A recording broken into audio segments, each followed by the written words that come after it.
یا علی مدد. الوائز رائے ابو علی missionary, wise number 601. August 2, year 2001. My wise in downtown Jamaat Khana, Vancouver. Ali Madad.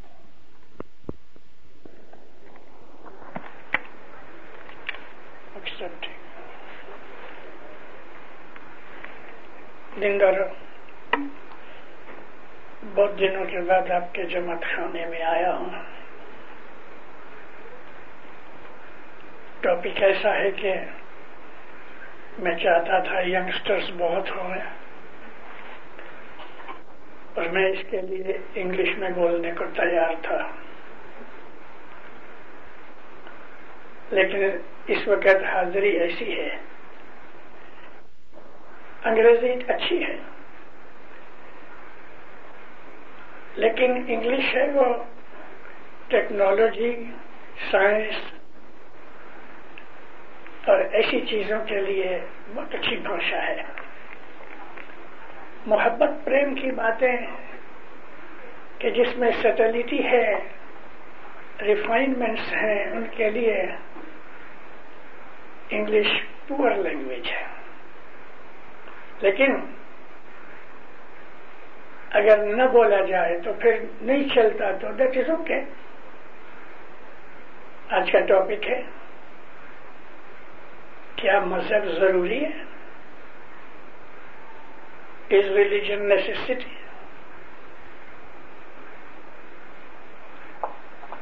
میں اس کے اوپر آج کو جو میرے خیالات ہیں, گرپی صدر الدین ماں باپ نے فرمایا صلوات پڑھو اللہم صلی اللہ علیہ محمد.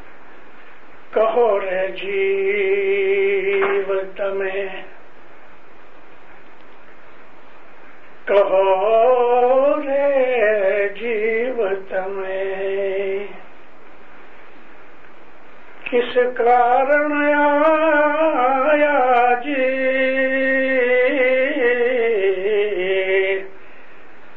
کہو رے جیوت میں, کس کارن آیا جی, نہ کدھی صاحب جی نے سیوا جی.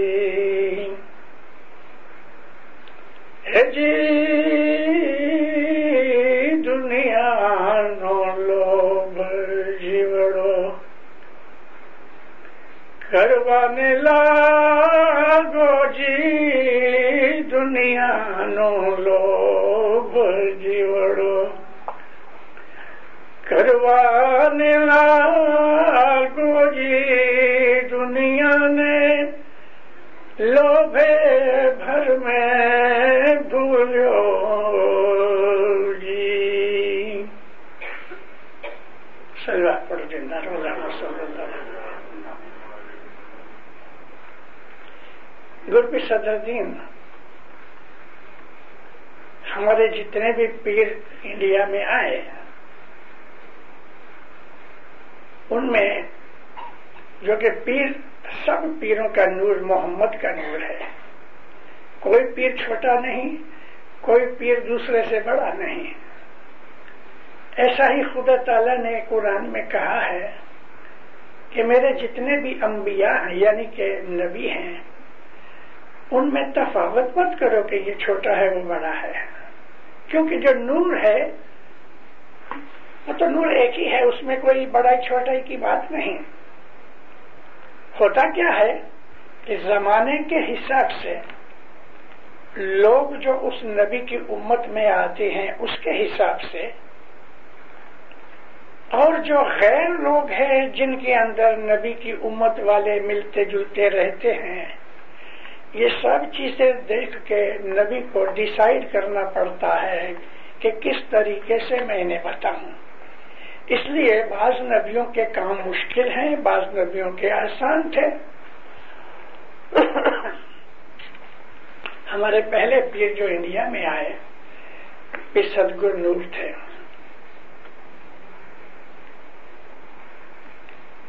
اس وقت زمانہ ایسا تھا ہندوستان میں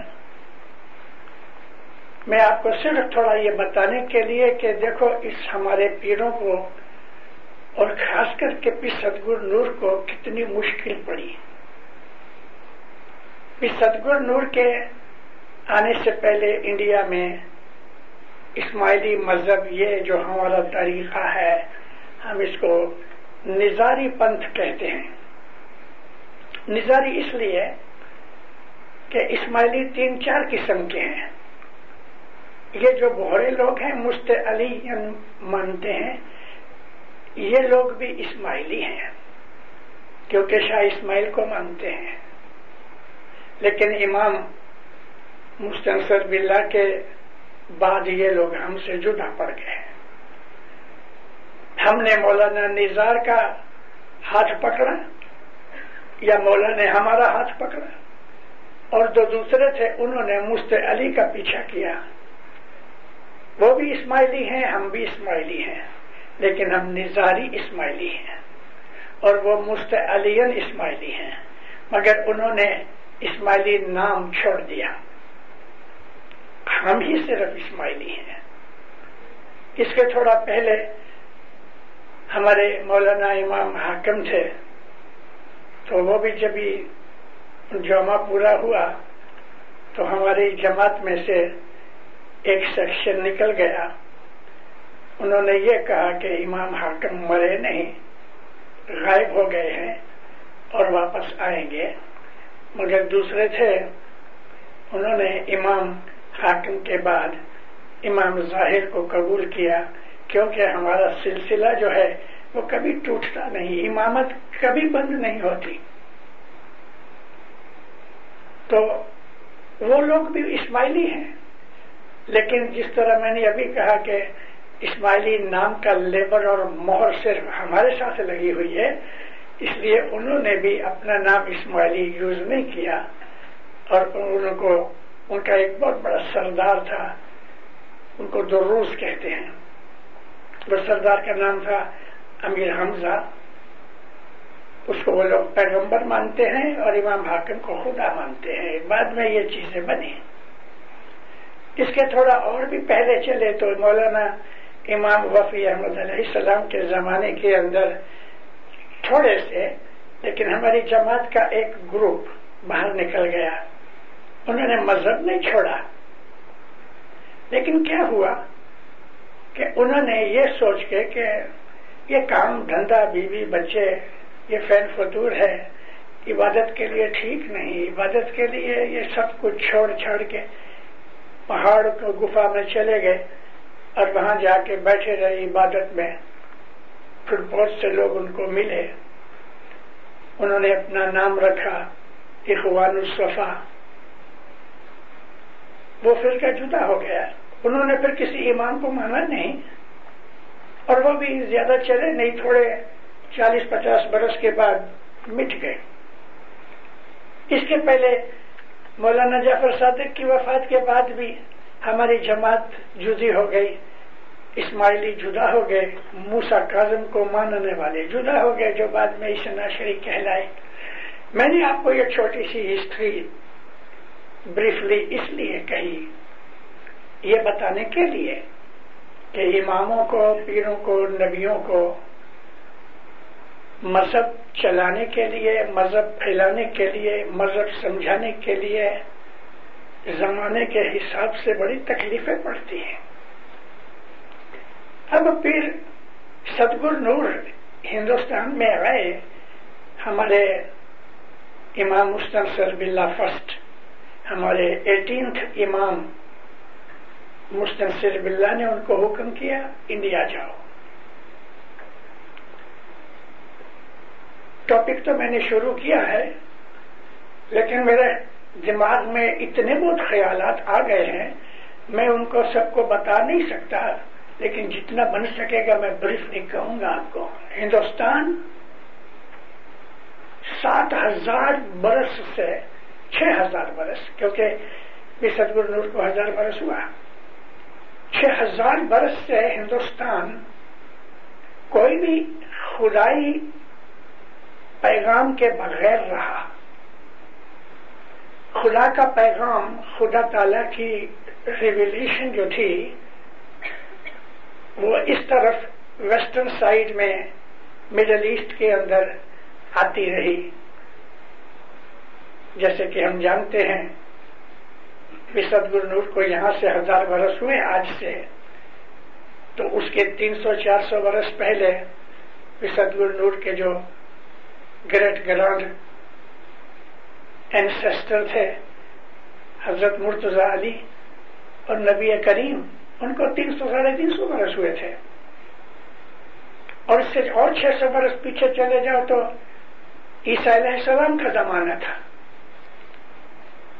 تو کہنے کا میرا مقصد یہ ہے کہ گئے 6000 برس سے ہندوستان میں خدا تعالی کی ریویلیشن کہیں نہیں آئی. بڑے بڑے مہاتما پیدا ہوئے، بڑے بڑے صوفی پیدا ہوئے، رشی منی پیدا ہوئے، لیکن خدا کا پیغام ڈائریکٹلی نہیں پہنچا جس طرح سے عیسیٰ کے اوپر، موسیٰ علیہ السلام کے اوپر یا محمد کے اوپر اترا. موسیٰ علیہ السلام کو بھی کوئی بہت زیادہ عرصہ نہ ہوا. آج سے کبھی ہم خیال کریں تو 3-3.5 سال ہوئے ہیں، یعنی پھر سدگرو نور سے 2000-2500 سال پہلے ہوئے. تو گئے 6000 برس میں ہندوستان سوکھا رہا، اور اس طرح بہت سے نبی آئے. ایسٹرن سائڈ میں، افریقہ کے نارتھ میں بھی نبی ہوئے. تو ہندوستان جو تھا نا وہ سوکھا دیش تھا، روحانی حساب سے کہتا ہوں. ہمارے امام نے کہ جو ساری دنیا کا مالک ہے، اس نے پھر سدگرو نور کو حکم کیا ہندوستان جاؤ، سوکھا لینڈ ہے، پانی ڈالو، کچرا دور کرو، گھاس جھاڑی دور کرو، کھیتی کرو. ابھی بھی سدگرو نور ہندوستان آئے، اس کے تھوڑے برس پہلے یعنی لگ بھگ 40 برس پہلے، 30-40 برس پہلے کاٹھیا واڑ کے اندر ایک جگہ تھی سومناتھ. اس سومناتھ پہ بہت بڑا ایک مندر تھا، کولوسل چیز، اور اس کے اندر شیو کی مورتی تھی کہ جو ادھر تھی. ابھی کیا تھا کہ اوپر نیچے میگنیٹ تھے، اور یہ مورتی وہ میگنیٹ کی وجہ سے ادھر تھی. نیچے کوئی بھی سپورٹ نہیں تھی، اوپر بھی کوئی سپورٹ نہیں تھی. تو لوگ اس چیز کو بہت بڑا معجزہ مانتے تھے ہندو لوگ. اور بڑے بڑے راجے مہاراجے ہیرے جواہرات، موتی وغیرہ، سونا چاندی اس مندر کے اوپر آفر کرتے تھے، بھیٹ کرتے تھے. تو محمود غزنوی اس نے آ کے اس مندر کو توڑ دیا. اس کے ساتھ بڑے بڑے اچھے عالم لوگ بھی تھے. ایک اس کے ساتھ حکیم تھا، اس نے کہا کہ بادشاہ یہ کوئی معجزہ نہیں ہے، ایک ہتھوڑا مارو گے یہ گر پڑے گا. اور ایسا ہی ہوا، اس نے مندر کو تاراج کر دیا، لاکھوں کروڑوں کی دولت سمیٹی. ہندوؤں نے بہت ریزسٹنس کیا، بیوی بچوں کو مار دیا، بہت سی عورتیں پکڑ کے لے گئے. ہسٹری میں تھوڑا سا ڈفرنس اس طرح ہے، ایک جگہ لکھا ہے کہ 20,000 آدمی سلیو کر کے بنا کے لے گیا، دوسری جگہ 2 لاکھ آدمی لے گیا. اینی وے، ہندوؤں کے دل میں، انڈیا والوں کے دل میں مسلمانوں کے لیے نفرت پیدا ہو گئی، ہیٹریٹ پیدا ہو گئی، اور اسلام کے دشمن بن گئے. مسلمانوں کو ملچ کہتے تھے، گندے ڈرٹی لوگ. ملچ جس کو ہاتھ نہ لگایا جائے، انٹچیبل. اور وہ جو مسلمانوں نے ہندوستان کے اوپر ظلم کیے، 17 ٹائمز محمود غزنوی نے ہندوستان کو تاراج کیا. ان کے دلوں میں ایسی اسلام کے ورود میں ہیٹریٹ ڈال دی کہ وہ ہیٹرڈ 1000 برس ہوا آج تک چل رہی ہے ہندوؤں کے دل میں، اسلام کے وروਧ میں، مسلمانوں کے وروਧ میں ہیٹرڈ ابھی تک نہیں نکلی۔ اچھا، یہ سمے ہے پھر ستگرو نور آتے ہیں، مسلمان کو دیکھ کے دشمنی کے، گرم جوش کے، غصے کے، نفرت کے، ہیٹرڈ کی فیلنگز پیدا ہوتی ہے۔ ایسے سمے میں پیر آئے ہیں، مسلمان ہے، آل رسول ہے، رسول اللہ کی آل بیت میں سے ہے۔ جب وہ آیا، لمبے یہاں تک کے بال ہے، گول داڑھی ہے، عربی لباس پہنا ہے، سفید رنگ کا جبہ ہے۔ ستگرو نور بھیلڑی نام کا ایک پورٹ ہے کاٹھیاواڑ میں، کاٹھیاواڑ کے نیچے گجرات، وہاں اترے اور لوگوں سے ملے گلے، جہاں جاوے لوگ دور ہٹ جاوے، بھاگ جاوے، پیر کے پاس بھی نہ آوے۔ پیر تو پیر ہے نا، آل رسول ہے، محمد کا نور ہے۔ پیر نے دیکھا یہاں کام کرنے کے لیے شکل بدلانی پڑے گی، پیر نے سفید جبہ نکال دیا، سفید ٹوپی نکال دی، سادھو کے یہ جو اورنج کلر ہے نا، اس کلر کے جبہ پگڑی وغیرہ بنائی، نام رکھا ستگرو نور۔ اب نور ان لوگوں کو پتا نہیں تھا کہ نور کا مطلب کیا ہے، عربی لفظ ہے، لیکن ستگرو کا نام ستگرو نور، محمد نور الدین میں سے ستگرو نور بنے۔ ادھر کی بھاشا سیکھی،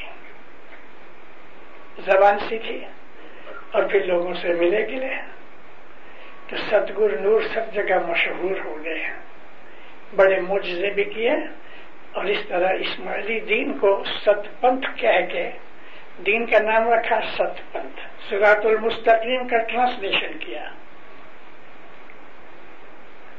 علی کو وشنو بنایا، برہما کو محمد بنایا۔ دیکھو ان کی چالاکی، ٹیکٹ فلنس، ہمارے پیروں کی ٹیکٹ فلنس۔ برہما محمد ہے، وشنو علی ہے، مہیشور حضرت آدم علیہ السلام ہے۔ اس طرح ان کے وہ فیملیئر ہیں، برہما سے، مہیش سے، وشنو سے فیملیئر ہیں، تو ان کو کہا تم سچے ہو، کیونکہ 9 دفعہ 9 اوتار آ چکے ہیں، اور ابھی 10واں اوتار تم ویٹ کرتے ہو نا، آ گیا ہے عربستان میں۔ وشنو کا نام علی ہے، محمد جو ہے وہ برہما ہے، اور آدم صفی اللہ جو ہے وہ مہیشور ہے۔ تو پوچھا شکتی کون؟ کیونکہ شیو کے ساتھ شکتی بھی ہے نا، تو بی بی فاطمہ شکتی ہے۔ یہ ہمارے پیروں کی ٹیکٹ فلنس تھی، اور معجزے کر کے پیر نے اسماعیلی ست پنتھ کو انڈیا میں قائم کیا۔ جب یہ لوگ ست پنتھ کے اوپر آ گئے، ان کو نہیں کہا کہ تم مکہ کی طرف منہ کر کے اذان دو اور پھر نماز پڑھو، 5 وقت اٹھو اور بیٹھو، یہ نہیں کہا۔ کبھی یہ انٹروڈیوس کرتے تو وہ بھاگ جاتے یا پیر کو مار ڈالتے۔ ہماری اسماعیلی مذہب کے اندر سے کس طرح ہمارے پیروں نے کام کیے ہیں۔ اب اس طرح انہوں نے مذہب کا پھیلاوا کیا، شروع کیا، مکھی بنایا، جماعت بنائی، یہ سارا سلسلہ دکھایا، گپتی مذہب چلایا، اور پھر ان کو یہ کہا کہ دیکھو اس مذہب کو کسی کو کہنا مت ہے۔ ایسا کرنے کا مقصد کیا تھا؟ ایسا کرنے کا مقصد یہ تھا کہ اگر پھر ان کو چھوٹ دیتے دوسروں کو کہنے کے لیے تو پھر یہ چیز باہر نکل جاتی، اور جو آبسٹینیٹ ہندو تھے وہ ان لوگوں کو مار ڈالتے ہیں۔ میں نے یہ بات آپ کو پیر صدرالدین تک لانے کے لیے بتائی.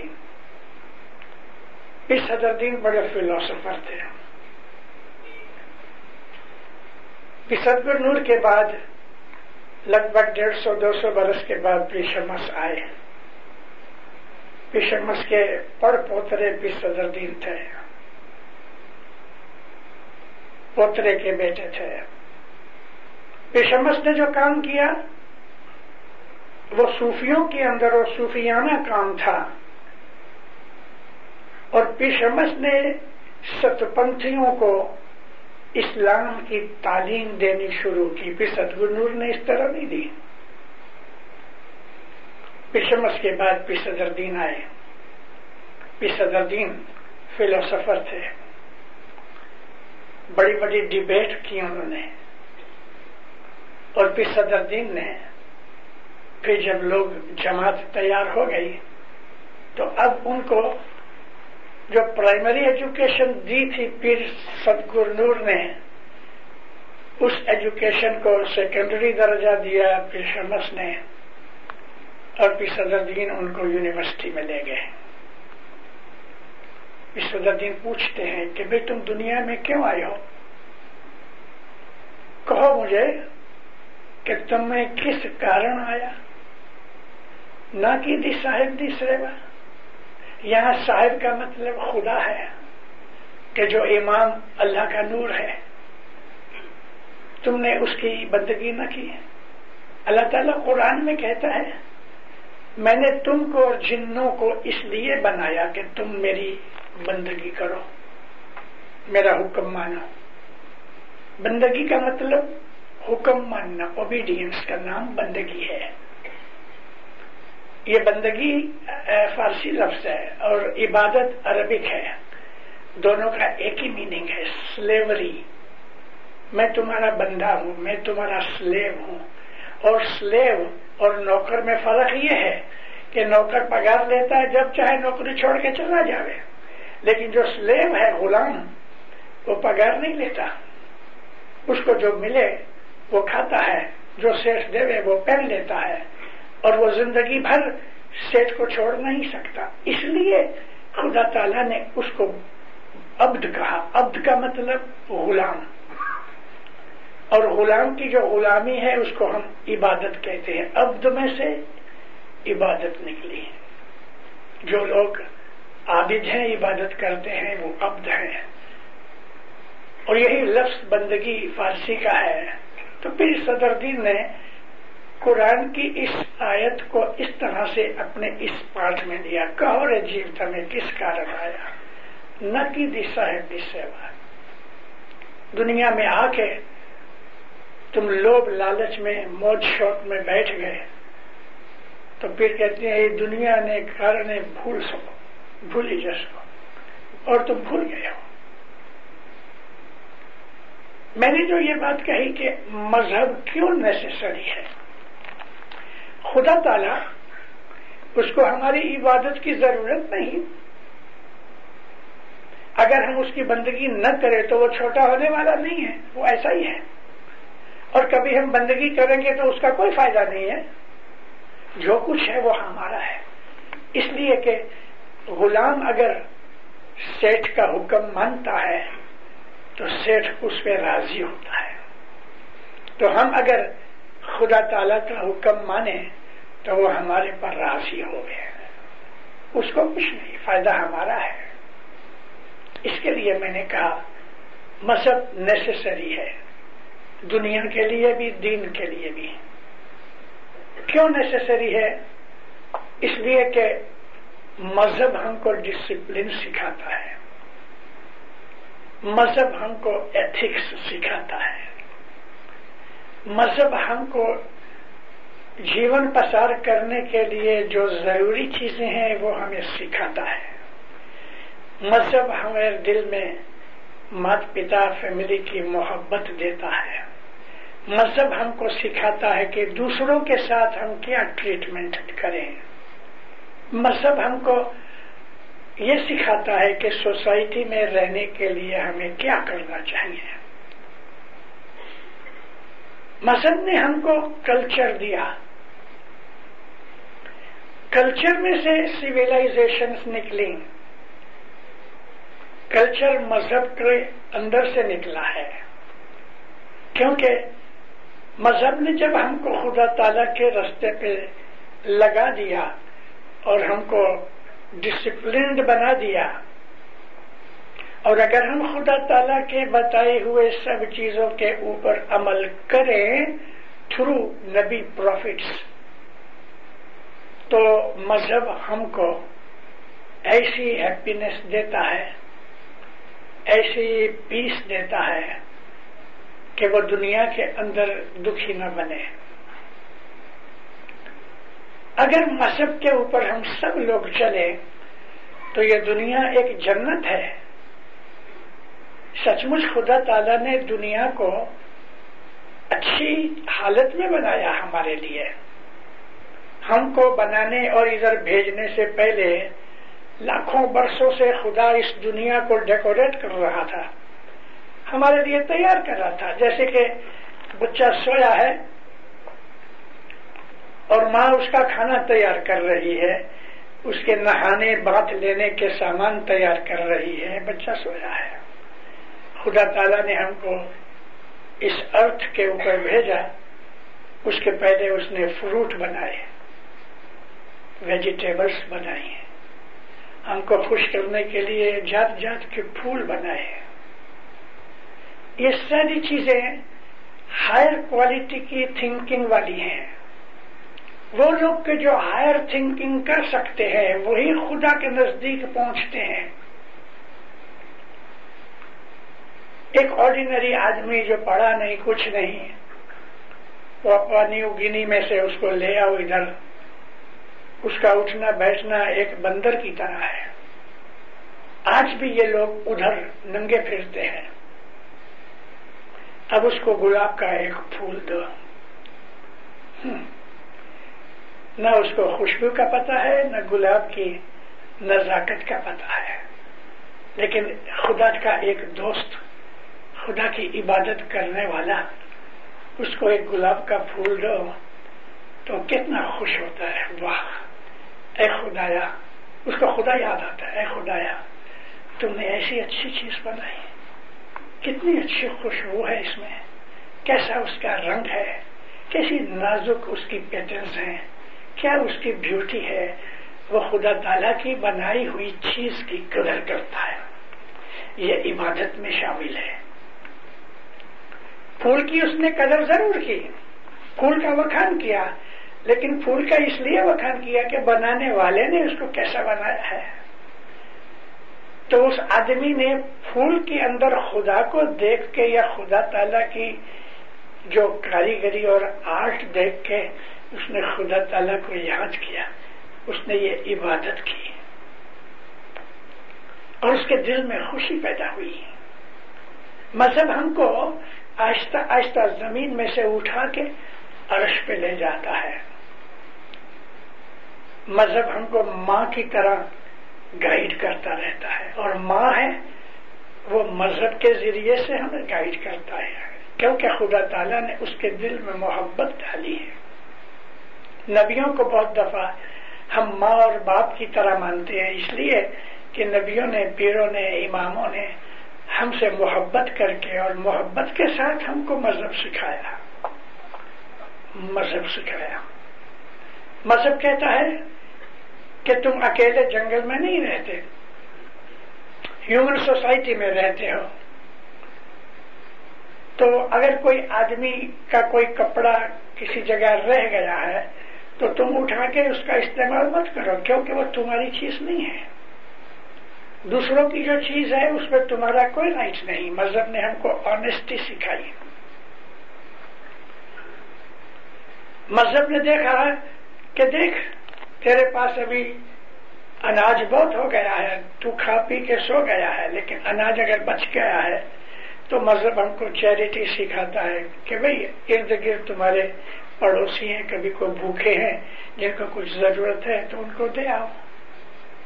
رسول اللہ ہمیشہ پڑوسی کا، نیبر کا بہت دھیان رکھتے تھے اور کہا کرتے تھے کہ نیبر کا درجہ تمہارے سگے بھائی جیسا ہے. ایک دفعہ نبی اپنی واعظ میں کہتے ہیں کہ مجھے خدا نے نیبر کے حق کے بارے میں اتنا بہت کہا ہے، اتنا کہا ہے کہ مجھے ایسا ہوا کہ شاید خدا نیبر کو ہمارا وارثدار نہ بنا دے گے کہ تمہارا نیبر ہے، اپنی ملکت میں سے اس کو بھی تھوڑا حصہ دو. لیکن ٹھیک ہوا ایسا نہیں ہوا.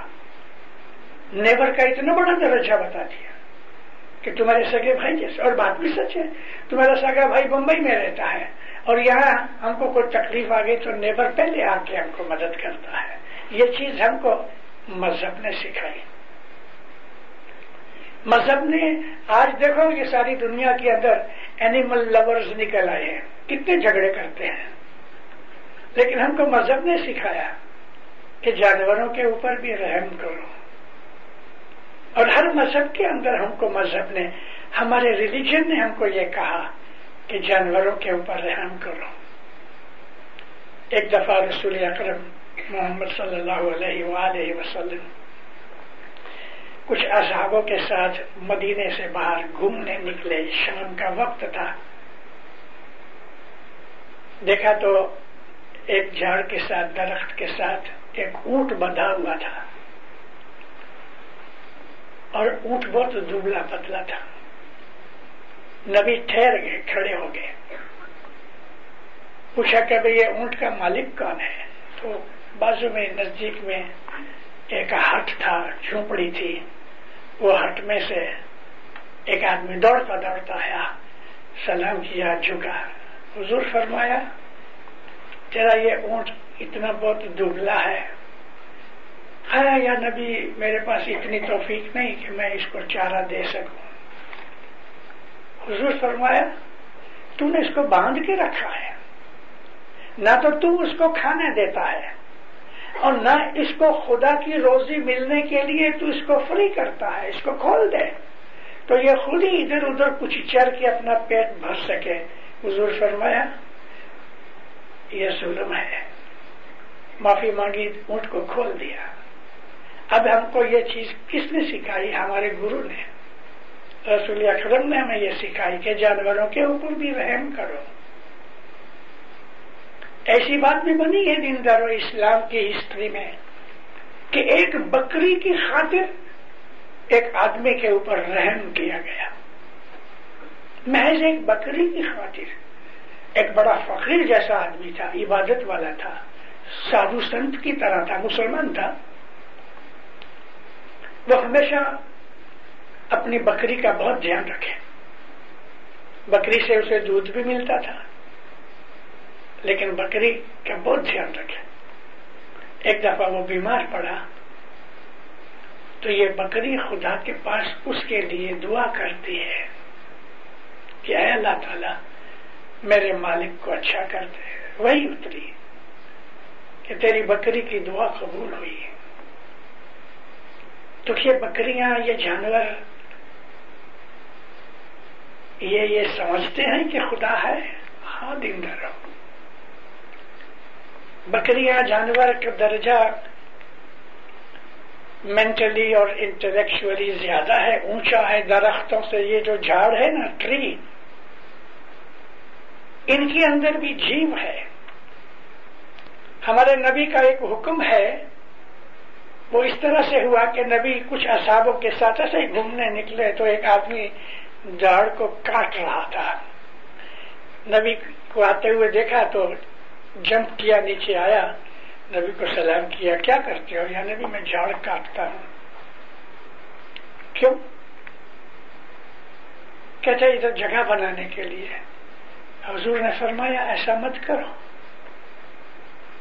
جھاڑ کو، ہاں اگر تجھے مکان بنانے کے لیے اور کوئی جگہ نہیں، اتنی جگہ چھوٹی ہوتی تو اور بات ہے. کہتے یا نبی مگر اس میں کوئی پھل نہیں ہے. حضور فرمایا شیڈ تو دیتا ہے، پھل نہیں تو نہ صحیح.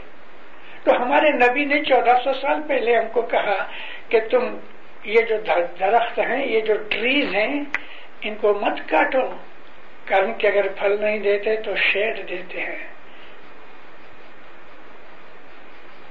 ایسا ہی رسول کریم مدینے کے باہر نہیں مکہ کے باہر رہنے کے چلے گئے مدینہ. مکہ آئے ایک دفعہ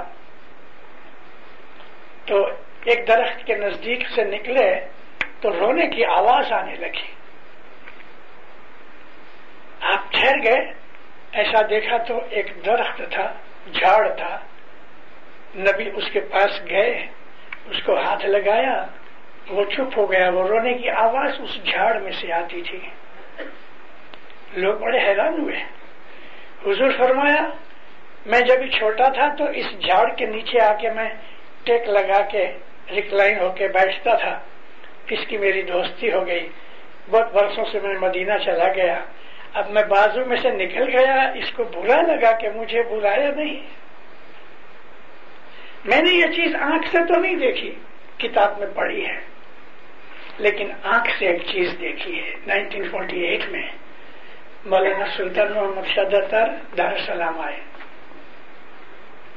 جہاں میں رہتا تھا اوپانگا میں, اس کے پیچھے بہت بڑا میدان ہے. ابھی تو رستے وغیرہ ہو گئے, اس وقت تو یہ بالکل جنگل کی طرح تھا. تو اس میدان میں تمبو, شامیانہ, ٹینٹ وغیرہ باندھے گئے اور مولانا حاضر امام ادھر آئے. سلطان محمد شاہ سامنے 30-40 ہزار کی جماعت بیٹھی ہے. مولانا سلطان محمد شاہ کافی دیر ادھر بیٹھے رہے. اب جو دار السلام والے ہیں میں ان کو یاد کراتا ہوں کہ اوپانگا روڈ کے اوپر ادھر ایک چرچ ہے. ادھر سے نارتھ میں سے جو نارتھ نہیں لیکن ایسٹ میں سے راستہ آتا ہے. سیلنڈر برج کو کراس کر کے ایک راستہ سیدھا جاتا ہے رائٹ پہ, یہ اوپانگا روڈ ہے, اور ایک لیفٹ پہ جاتا ہے سی ویو روڈ ہے.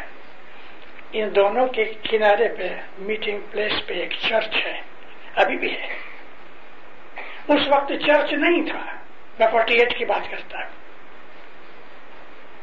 مولانا سلطان محمد شاہ نے بہت فرمان کیے اور پھر اٹھے. آہستہ آہستہ وہاں ایک بویو کا درخت تھا. بویو افریقہ والے جانتے ہیں, بہت بڑا اس کا تھڑ ہوتا ہے اور اوپر پتے تھوڑے سے ہوتے ہیں. آہستہ آہستہ آہستہ مولا گئے, ہم سب پیچھے پیچھے. اس درخت پہ جا کے صاحب نے درخت کو لکڑی سے پیار کیا, ہاتھ نہیں لگایا لیکن ہاتھ کی لکڑی سے اس کو 2-3 دفعہ پیار کیا. عبداللہ کاؤنٹ عبداللہ ہاشم گانگی ساتھ ہے. جی خداوند 500 برس سے یہ درخت ہمارا ویٹ کرتا ہے, 500 برس سے ہم اس کو دیدار دینے آیا ہے. جھاڑ میں جیو ہے, انٹیلیجنس نہیں ہے لیکن جیو ہے. اس کا بھی پیدا کرنے والا یہی مالک ہے جس نے ہمیں پیدا کیا. تو یہ بھی ہمارا دین بھائی ہوا. جھاڑ کے اوپر بھی ظلم مت کرو کیونکہ تمہارا دینی بھائی ہے. کیسے دینی بھائی؟ وہ خدا کی عبادت کرتا ہے اور ہم بھی خدا کی عبادت کرتے ہیں. مذہب ہم کو اتنا اچھا بناتا ہے کہ فرشتے ہمیں سجدہ کریں اگر ہم مذہب کے اوپر عمل کریں تو. مذہب ہمیں مینرز سکھاتا ہے. نبی کریم بیٹھے ہیں, گھر کا جو مالک تھا ہوسٹ, اس نے بڑا سا تھالا رکھا اور اس کے اندر اس نے نبی کے سامنے پہلے رکھا, پھر بیچ میں ایک بڑا پیالہ گوشت کا رکھا اور خود اپنے ہاتھ سے تھوڑا تھوڑا سب کے سامنے ڈالتا گیا. نبی کے سامنے بوٹیاں گوشت کی زیادہ ڈالی اور باقی سب کو چھوٹی سی 1-2 بوٹیاں دی. اب ایگزیکٹلی نبی کے سامنے ایک آدمی بیٹھا تھا, ابن آدمی, ان ایجوکیٹڈ, انکلچرڈ, کھیڑوت تھا, باہر سے کہیں آیا, بدو تھا. ادھر آنکھیں کرتا رہا. نبی جب ہی باتوں میں پڑ گئے تو لمبا ہاتھ کر کے نبی کے سامنے سے بوٹیاں کھینچ لے گئے. 1 کہ 2 دفعہ نبی چپ رہے, لیکن جب اس نے چالو ہاتھ مارنے شروع کیے تو نبی اس کو دیکھے نہیں، نگاہ نیچی کر کے نبی کہتے ہیں دیکھو نبی کو یہ کہنے میں شرم آ رہی ہے، شائنس ہو رہی ہے. نبی کہتے ہیں اپنے سامنے کے حصے کو کھاؤ، دوسرے کے حصے پہ ہاتھ مت ڈالو. یہ مینر کی بات ہے. مذہب نے ہمیں مینرز بھی سکھائے ہیں. نبی نے ہمیں منع کیا ہے کہ مسجد میں جماعت خانے میں کہ کسی محفل میں آدمی کو جب یوننگ آتا ہے، نیند آتی ہے، تھک جاتا ہے، پھر منہ کھول کے آ کرتا ہے. نبی نے کہا ایسا مت کرو، یہ بڑی بے ادبی ہے. جب تم کو ایسا ہوئے اپنے منہ پہ کپڑا رکھ لو، تمہارا گلا، تمہارے دانت، تمہارا حلق نظر آئے اور آواز نکلے. فرمایا ایسا مت کرو. مذہب نے ہمیں آدمی بنا دیا. مذہب نے ہمیں طہارت سکھائی. طہارت یعنی پیوریفیکیشن. اس زمانے کے جو لوگ تھے گندے تھے. بچہ پیدا ہوتا تھا تو اس کو نہانے کے لیے پانی سے نہا دیتے تھے، اور پھر جب یہ مر جاتا تھا تبھی اس کو غسل دیتے تھے. زندگی بھر نہاتے نہیں تھے. ادھر سے گزر جاوے تو آدھے گھنٹے تک اس کی بو پھیلتی رہتی تھی، سٹینچ آتی تھی. نبی نے کہا ہاتھ منہ دھو ڈالو. پانی کی تنگی تو تھی، یہاں تک ہاتھ دھو ڈالو، اپنے ایلبو تک اور نیز تک اپنے پاؤں دھو، آدھی ٹانگیں دھو ڈالو، آنکھوں میں پانی ڈالو، ناک میں پانی ڈالو، کلی کرو، گرگل کرو. اپنی 2 انگلیوں کو ویٹ کر کے پانی میں اپنے کان صاف کرو، اور پھر دونوں ہاتھوں سے پانی لے کے گیلے ہاتھوں سے اپنے سر کے اوپر سے دھول مٹی نکالو. کیسے اچھے مینر سکھائے ہم کو، کچھ انسان جیسے لگو. ان عربوں کو نبی کریم نے اتنے دکھ اٹھا کے سیدھا کیا، لیکن یہ ساری چیزیں مذہب کے ساتھ لگا دی تاکہ تم کو اس چیز کی عادت پڑ جائے.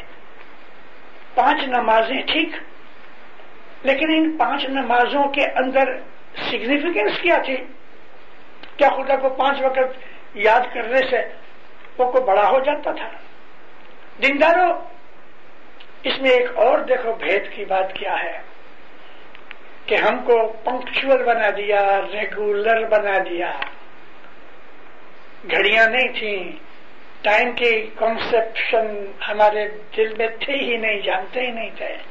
لیکن ان چیزوں کو بتا کے جیسے ہی اذان ہوا لوگ اپنا کام کاج چھوڑ کے بھاگ جاتے تھے، نماز پڑھتے تھے. دوپہر کو نماز پڑھتے تھے. 3 گھنٹے اور ہو جاوے تو شام کو 4 ساڑھے 4 بجے نماز پڑھے، شام کو نماز پڑھے، رات کو نماز پڑھے. روز کی 5 نمازیں کیا تھی؟ لوگوں کو ریگولر بنانے کے لیے، پنکچول بنانے کے لیے. ان چیزوں سے ہمارے اندر یہ وہ چیزیں ہیں، ریگولیرٹی اور پنکچولیٹی جو ہیں وہ سوسائٹی کے لیے ایک بڑی ضروری چیز ہے.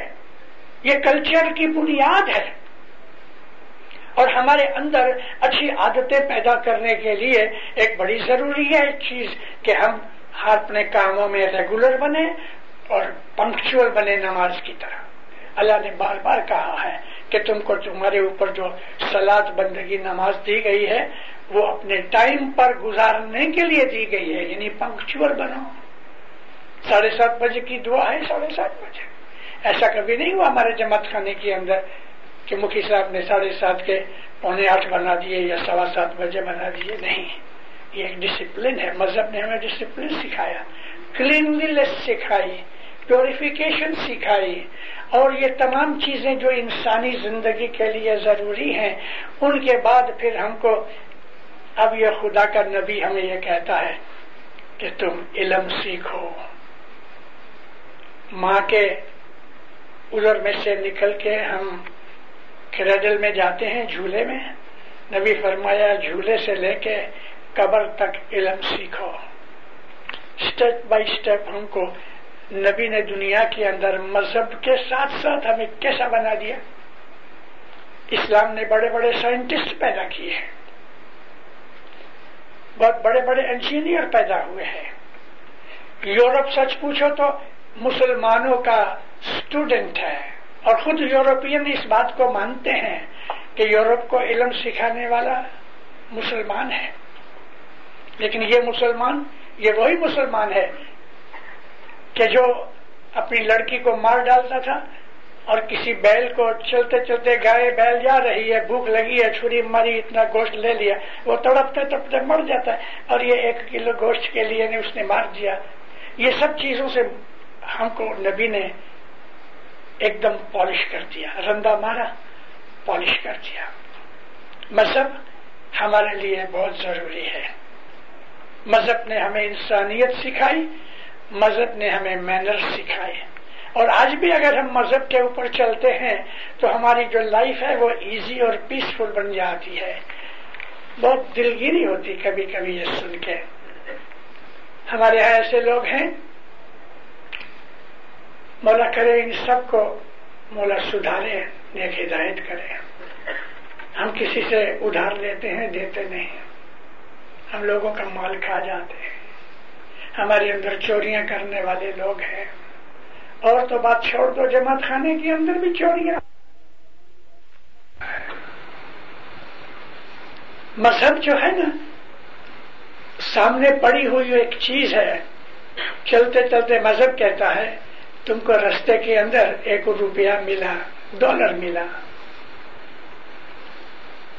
حضور کو پوچھا گیا تو نبی نے فرمایا تمہارا حق نہیں۔ تو یا نبی میں کیا کروں؟ فرمایا یا تو چھوڑ دو یا اٹھا کے پولیس کو دے دو تاکہ وہ ڈھونڈے یہ کس کا ہے۔ الحمدللہ شریعت کی کچھ ایسی سختیاں چیزیں جو تھیں وہ آج کچھ تھوڑے ریوننس کے طور پہ باقی رہ گئے ہیں۔ کویت میں کہ عربستان میں، سعودی عربیہ میں جاؤ تو وہ جو لاز ہیں ابھی بھی ہیں۔ آپ کی اگر پاکٹ گر گئی ہے تو ادھر ہی پڑی رہے گی، اس کو کوئی اٹھائے گا نہیں۔ آج بھی یہ بات ہے۔ مجھے یاد ہے 46 میں پہلی دفعہ جب افریقہ آیا، زنزبار گیا، تو جو شاپ کیپرز تھے جب یہ اذان ہوئے تو ایک کرسی اپنی دکان کے سامنے رکھ دے گئے، چلا جائے۔ کرسی دیکھ کے کوئی اس کی دکان کے اندر نہیں جائے گا۔ یہ راج سلطان کے ٹائم پہ یہ تھا، لیکن جب ریولوشن ہو گئی، مار دھاڑ ہو گئی تو یہ سب چیزیں بدل گئی۔ جب مذہب نکل گیا سب کچھ نکل گیا۔ اب تو دن دہاڑے چوریاں ہوتی ہیں اور مار پیٹ کے لے جاتے ہیں۔ میں نے اس لیے کہا کہ جب تک ہم مذہب کے اوپر چلتے رہتے ہیں سوسائٹی پیسفل اور کمفرٹیبل ہوتی ہے، لیکن جب ہم دنیا کی بدیوں میں پڑ جاتے ہیں، مذہب بھول جاتے ہیں، تو پھر یہ نقصان پیدا ہوتے ہیں۔ مجھے افسوس ہے یہ کہنے میں کہ ہم کو یہاں 30 ایئرز ہوئے، 30 برس لگ بھگ ہوئے کینیڈا کی جماعت کو، امریکہ کی جماعت کو، نارتھ امریکہ میں الحمدللہ آج ہم 1 لاکھ کی جماعت ہے۔ اس 1 لاکھ کی جماعت میں بھی ادھر رہنے کے لیے بھی آیا، لیکن میں اس کے پہلے بھی آتا رہا۔ آج ہماری جماعت کی حالت یہ ہے، پہلی چیز یہ ہے کہ ہم دنیا کے اندر گریڈی بن گئے ہیں، سیلفش بن گئے ہیں۔ ہمارے اندر آج 10 to 20% ایسے لوگ ہیں کہ جو مذہب پہ نہیں چلتے، لیکن جماعت خانے آتے جاتے ہیں، مگر مذہب کے جو اصول ہیں ان پہ نہیں چلتے۔ سیلفشنس آنے سے، گریڈ آنے سے، ایگو آنے سے آہستہ آہستہ آہستہ جو وائف اور ہسبینڈ کی محبت اور پیار ہے وہ نکل گیا، باپ بیٹے کی محبت نکل گئی، ماں بچوں کی محبت نکل گئی۔ یہاں آ کے ہماری زندگیاں بدل گئی، اچھی سائڈ میں نہیں بدلی، بری ہو گئی، سٹینڈرڈ گر گیا ہمارا۔ آج ہماری جماعت کے اندر ڈیورس کے کیسز بہت ہو رہے ہیں، بڑھتے جا رہے ہیں۔ اگر ہم مذہب کے اوپر عمل کریں تو یہ جھگڑے نہیں ہونے چاہیے۔ مذہب نے ہمیں بہت کچھ سکھایا ہے، ہماری زندگی کی ہر سائڈ جو ہے ہر ایسپیکٹ جو ہے اس کے لیے مذہب نے ہمیں ٹریننگ دی ہے، گائیڈنس دی ہے، انسٹرکشنز دی ہیں. گیو اینڈ ٹیک، دو اور لو.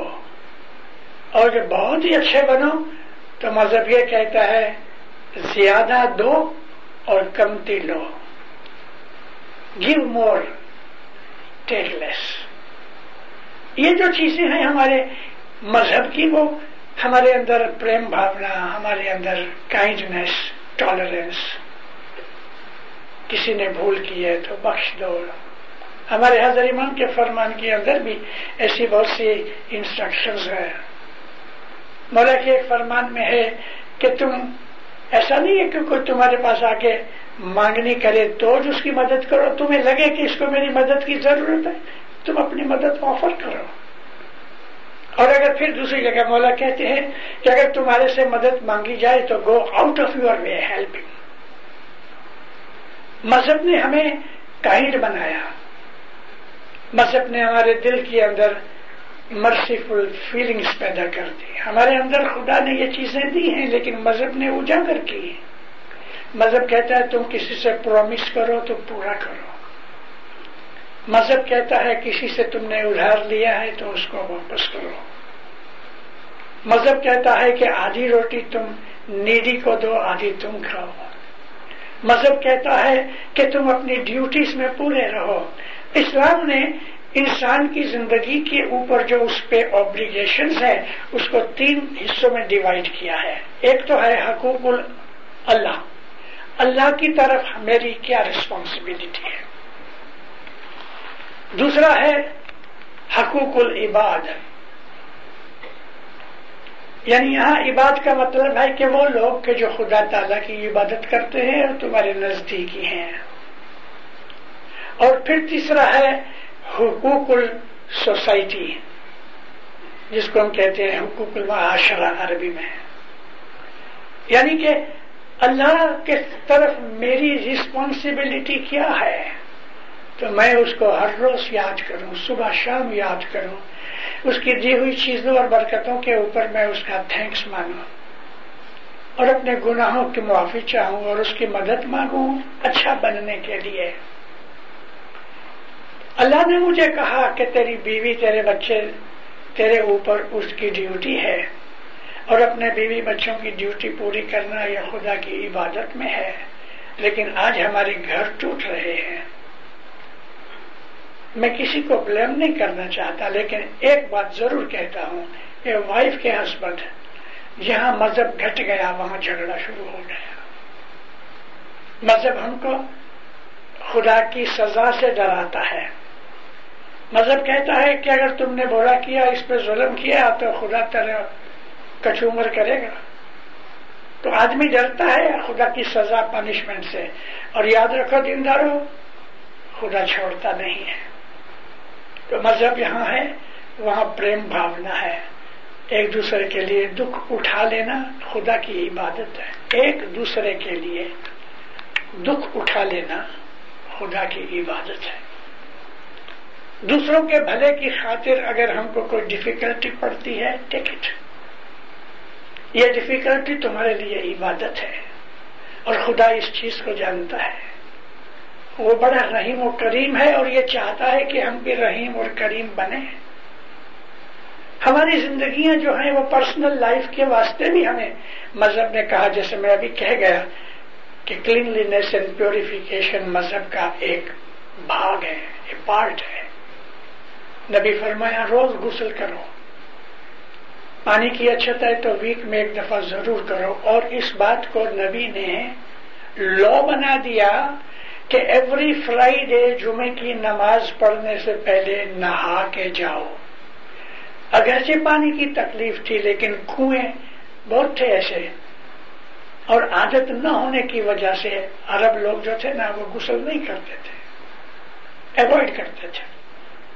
لیکن نبی نے اس کو لا بنا دیا، جمعے کی نماز پڑھنے سے پہلے غسل کرو، کپڑے ہر روز دھو. ارے یہاں تک نبی نے ہم کو حکم کیا کہ اگر تمہارے ناخن بڑے ہو جائیں، نیلز بڑے ہو جائیں، اور ان کا کلر بدل جائے، یعنی ناخن لگ بھگ پنکش ہوتے ہیں اور جب باہر نکلتے ہیں تو کالے ہوتے ہیں. نبی فرمایا جب یہ چاند کی طرح کریسنٹ بنے تو اس کو ٹرم کرو. ناخن کاٹنے کو بھی مذہب کے اندر لے آئے. میں نے دیکھا ہے ایسا بہت دفعہ کہ ہمارے چھانٹے دینے کے لیے کچھ لوگ بیٹھتے ہیں تو مجھے دیکھ کے ذرا گھن آتی ہے کہ وہ لوگ جو چھانٹا دینے کی ڈیوٹی پہ بیٹھتے ہیں دیکھو تو ان کے ناخن کالے ہوتے ہیں. اس کو وہ پانی میں ڈبو کے ہم کو چھانٹا دیتے ہیں.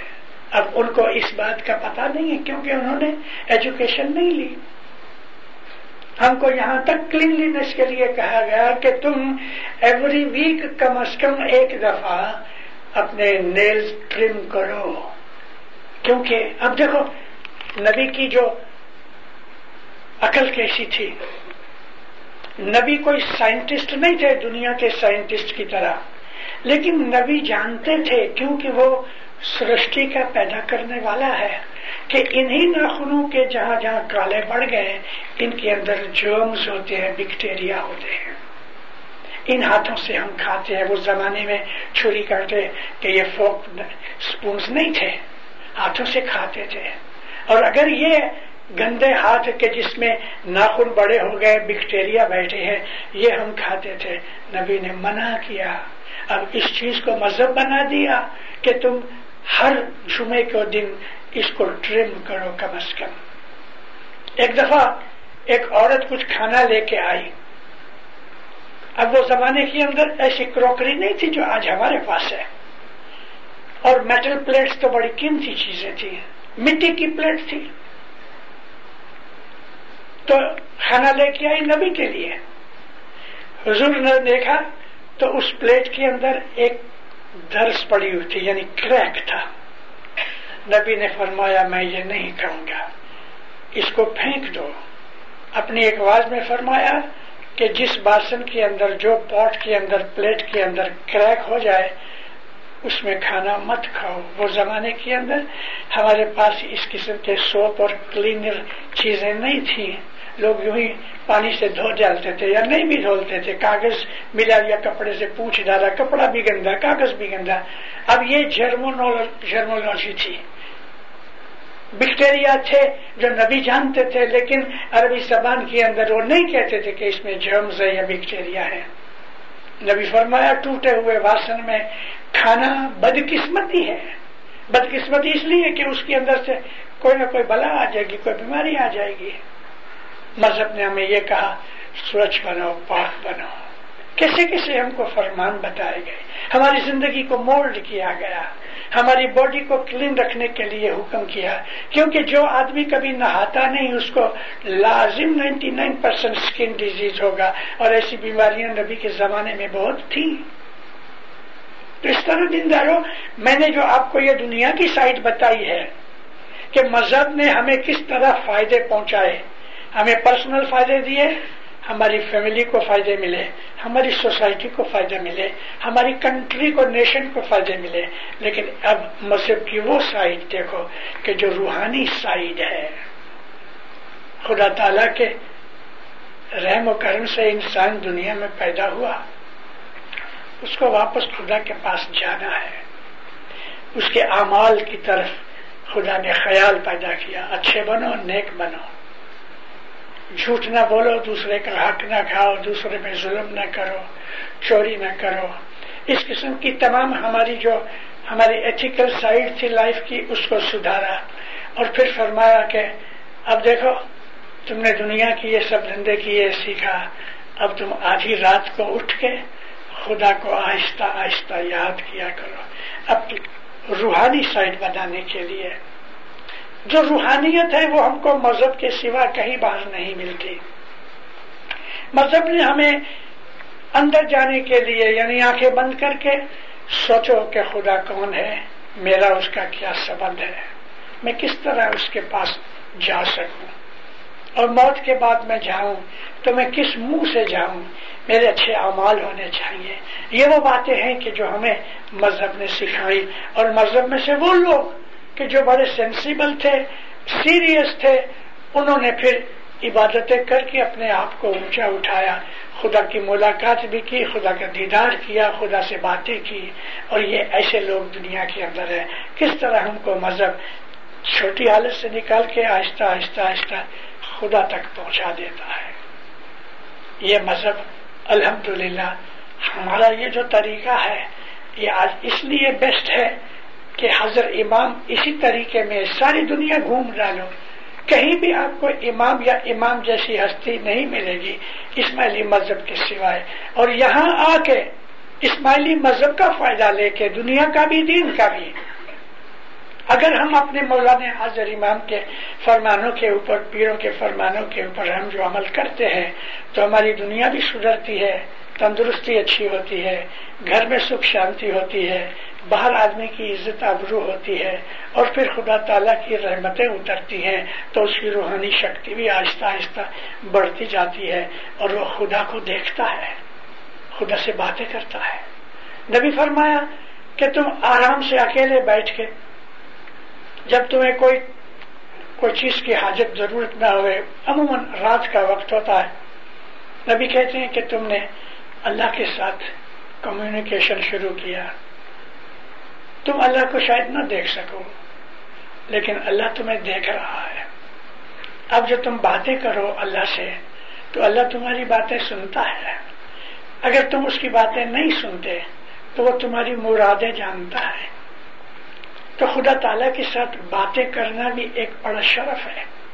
مسلمان لوگ قرآن شریف کی تلاوت ان کے بزرگوں نے، وڈواؤں نے، اینسسٹر نے شروع کی رسول کے زمانے سے.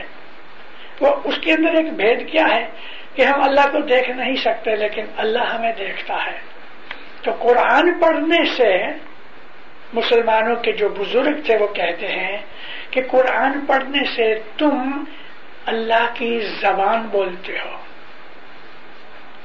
تم ایسا نصیب دار ہو کہ اللہ تمہاری زبان سے بولتا ہے.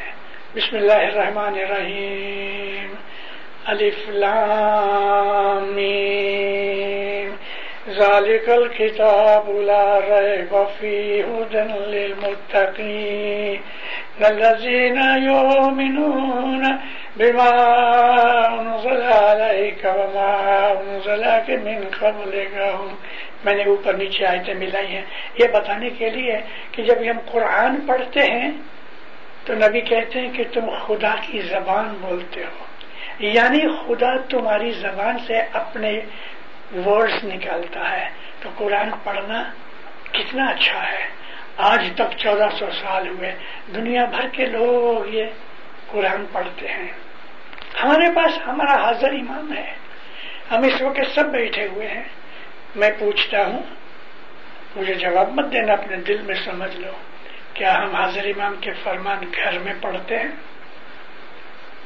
قرآن تو نہیں آتا، عربی زبان کا ہے، لیکن کیا ہم اپنے گھروں میں حضرت امام کے فرمان پڑھتے ہیں؟ کیا ہم اپنے گھروں میں گنان بولتے ہیں؟ کیا ہم اپنے گھروں میں مذہب کی کوئی ایسی چرچا کرتے ہیں؟ میں نے ایک دفعہ اسی جماعت خانے کے اندر بہت ٹائم ہوا، مجھے یاد آتا ہے، میں نے کہا کہ چھوٹا تھا اس وقت، ایسے بڑے بڑے شہر نہیں تھے جیسے کہ وینکوور ہے کہ ٹورنٹو ہے یا نیو یارک ہے. صبح جماعت خانے سے واپس آؤ، 5:30 بجے کا وقت ہو گئے، عورتیں گھنٹی کے اوپر آٹا بنا رہی ہیں، گھنٹی چلا رہی ہیں اور گنان بول رہی ہیں.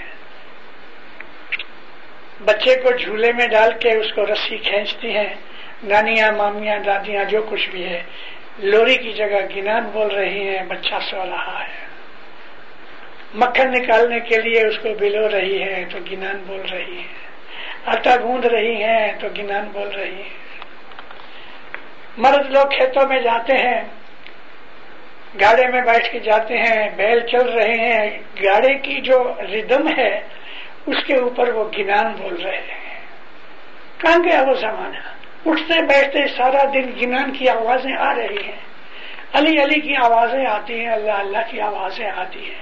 مذہب نے ہمیں ایسا اس کے اندر تلین کر دیا کہ اب وہ لوگ غریب تھے، آدھی روٹی کھاتے تھے، خالی ڈونگری لے کے 2 روٹیاں کھا جاوے، ڈونگری اور روٹی اور کچھ نہیں تھا، لیکن سکھی تھے، خوش تھے، کنٹینٹڈ تھے.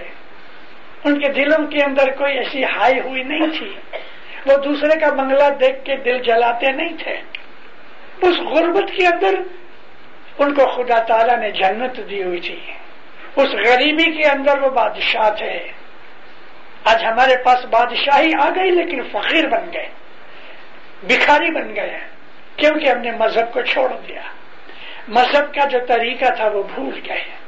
مذہب کے اندر سے نکل کے ہم دکھوں میں پڑ گئے. آؤ واپس مذہب میں آؤ، اپنی زندگی کو مذہب کے اوپر چلاؤ، اور مذہب کے اندر جو خدا تعالیٰ نے خوبیاں رکھی ہیں ان کی بیوٹی سے فائدہ اٹھاؤ. اپنے بچوں کو، اپنے آپ کو، پڑوسیوں کو، جہاں بھی بن سکے مذہب کو پھیلاؤ، لیکن مذہب کو سمجھ کے مذہب کے حساب سے عمل کرو تو ہمارے دل میں سے بدیاں برائیاں نکل جائیں گی. انشاءاللہ مولا آپ کی سب نیک امیدیں پوری کرے، بدیاں برائیاں دور کرے، آفت بلائیں دور کرے، نیک امیدیں پوری کرے، مذہب کا شوق دے.